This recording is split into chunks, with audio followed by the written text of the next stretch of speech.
आपके गोडाउन में 2 करोड़ का माल पड़ा हुआ है, लेकिन एक तारीख आ गई और सैलरी के पैसे ही नहीं है। ये सुनने में बहुत अजीब लगता है, लेकिन ये सीन इंडिया के लाखों एमएसएमई ओनर्स के घर में है और हर महीने रिपीट होता है। इस वीडियो के एंड तक आप एक ऐसे कैलकुलेशन कर पाओगे अपने खुद के बिजनेस के नंबर से, जो आपको दिखाएगा कि आपके गोडाउन आपको एग्जैक्टली कितने रुपए पर मंथ साइलेंटली खत्म कर रहा है। और मैं आपको एक 5 स्टेप फ्रेमवर्क दूंगा जो बिना लोन लिए, बिना नए कस्टमर के, सिर्फ अपने एग्जिस्टिंग स्टॉक से कैश रिलीज कर देगा। लेकिन पहले एक चीज सीधा पूछना चाहता हूँ आपसे, आपने कभी ये कैलकुलेट किया है कि आपका गोडाउन आपको कितने पैसे खर्च करवा रहा है सिर्फ वहां रखे रहने के लिए?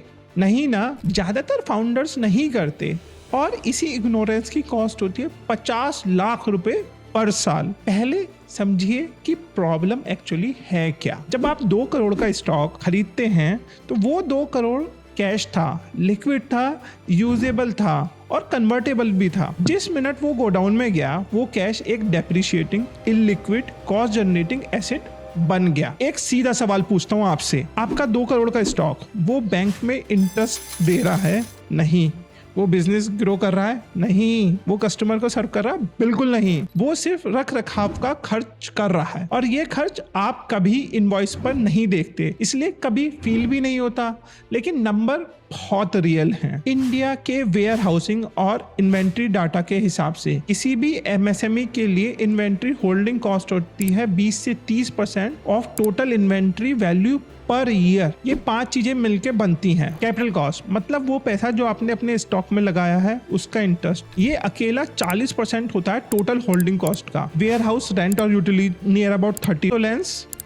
माल खराब होना या पुराना पड़ना लगभग 15% कवर करता है। Insurance 5%, handling staff shrinkage 10%। तो 2 करोड़ के स्टॉक पर 25% एनुअल होल्डिंग कॉस्ट मान ले तो एनुअल हिडन कॉस्ट है 50 लाख रुपए, यानी मंथली 4.17 लाख। हर महीने बिना एक भी इनवॉइस के साइलेंटली ये चला जाता है। अगर आपका मंथली पेरोल 15 लाख है तो इफेक्टिव मंथली बर्डन है 19 लाख और इसमें से 4 लाख तो सिर्फ एक भारी गोडाउन की सजा है। अब फॉर्मूला आता है। 2 फॉर्मूले हैं जो हर एमएसएमई ओनर को पता होने चाहिए। पहला, inventory turnover ratio, cost divided by average inventory. अगर आपकी annual cost of goods sold है 4 करोड़ और एवरेज इन्वेंट्री है 2 करोड़ तो इन्वेंट्री टर्नओवर रेशो हुआ 2, मतलब आपका स्टॉक साल में सिर्फ 2 बार रोटेट हो रहा है। ये बहुत स्लो है। दूसरा फॉर्मूला है इन्वेंट्री डेज का। Average inventory divided by cost means cost of good sold multiply by 365। इसी एग्जांपल में 2 crore divided bye 4 crore times 365,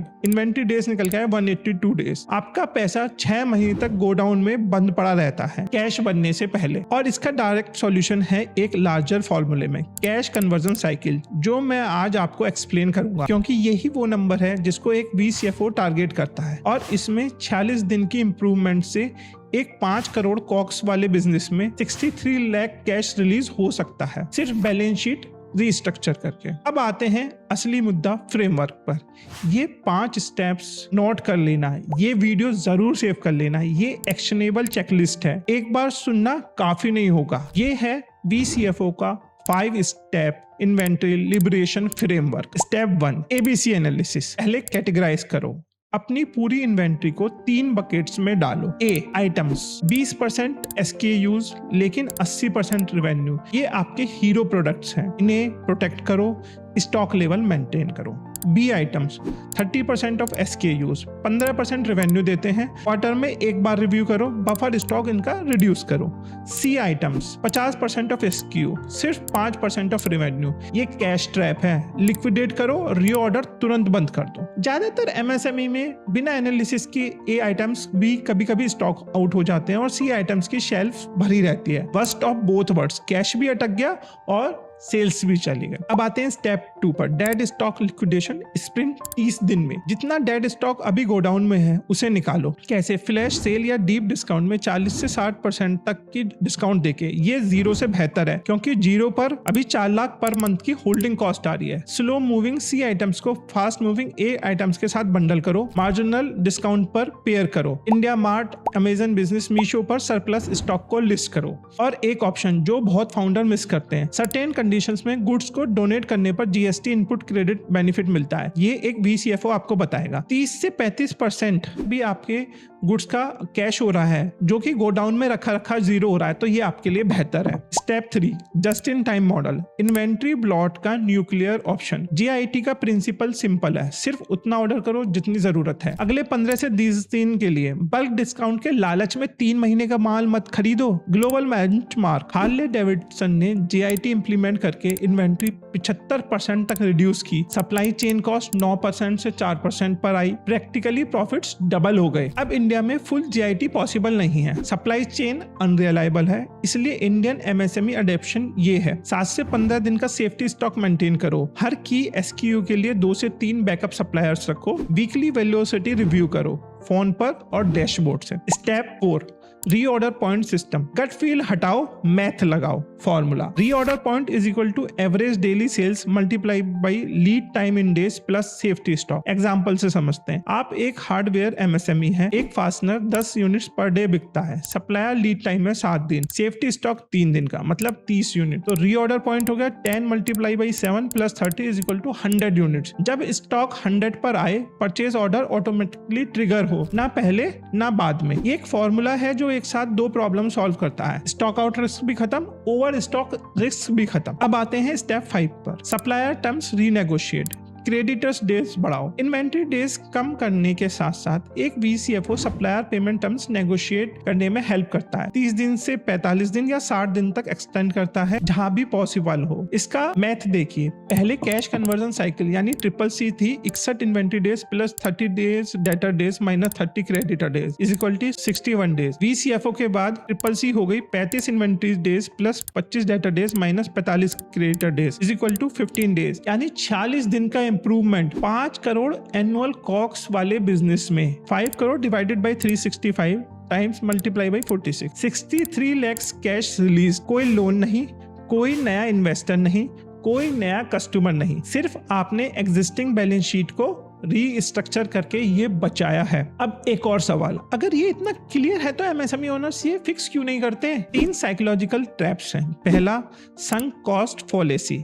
इतना पैसा लगाया है इसमें, अगर 50% डिस्काउंट में कैसे सेल करूं? लेकिन जब तक होल्डिंग कॉस्ट लग रही है वो लॉस हर महीने बढ़ रहा है। 50% डिस्काउंट बेहतर है रादर देन 70% डिस्काउंट देना 6 महीने के बाद। दूसरा, ऑप्टिमम बाइस, कल बिक जाएगा। स्टैटिक्स कहते हैं 90 दिन से ज्यादा जो स्टॉक नहीं बिका उसका फुल प्राइस पर बिकने के चांसेस सिर्फ 20% से भी कम होते हैं। तीसरा, वैनिटी इन्वेंट्री। भरा हुआ गोडाउन बिजनेस स्ट्रेंथ का सिंपल लगता है सप्लायर को, स्टाफ को और फैमिली को, लेकिन बैंकर ये नहीं देखता। बैंकर देखता है इन्वेंट्री कितनी फास्ट कन्वर्ट होती है, और अगर इन्वेंट्री स्लो मूव हो रही है तो बैंकर लोन रिजेक्ट कर देता है। एक VCFO का काम है इन्वेंट्री डिसीजन को पर्सनल फीलिंग से निकालकर एक मैथमेटिकल लिक्विडेशन शेड्यूल में कन्वर्ट करना। और इस पूरी पिक्चर का एक और डायमेंशन है जो बहुत कम लोग जानते हैं, वो है TREDS, trade receivable discount system, जहां रिसीवेबल को डिस्काउंट करके इंस्टेंट कैश मिलता है। और CCC प्रैक्टिकली 0 या नेगेटिव हो सकता है। उसका पूरा ब्रेकडाउन में एक अलग वीडियो में एक्सप्लेन करूंगा। अब इसको समराइज कर लेते हैं। 2 करोड़ का स्टॉक गोडाउन में है तो 50 लाख साइलेंटली खा रहा है साल में। ये होल्डिंग कॉस्ट है, ये इनविजिबल है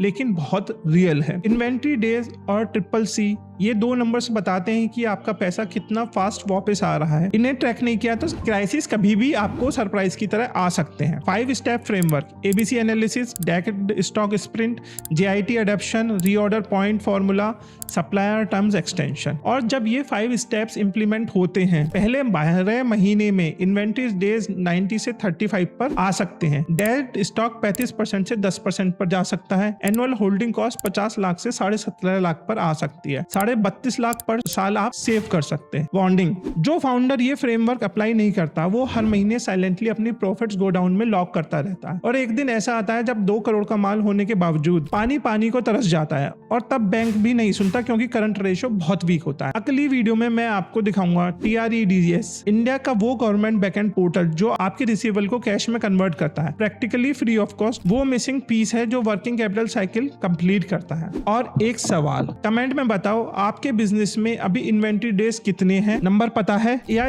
आज पहली बार सोचा? दोनों केसेस में नीचे लिखो, मैं पर्सनली आपको इसमें सपोर्ट करूंगा।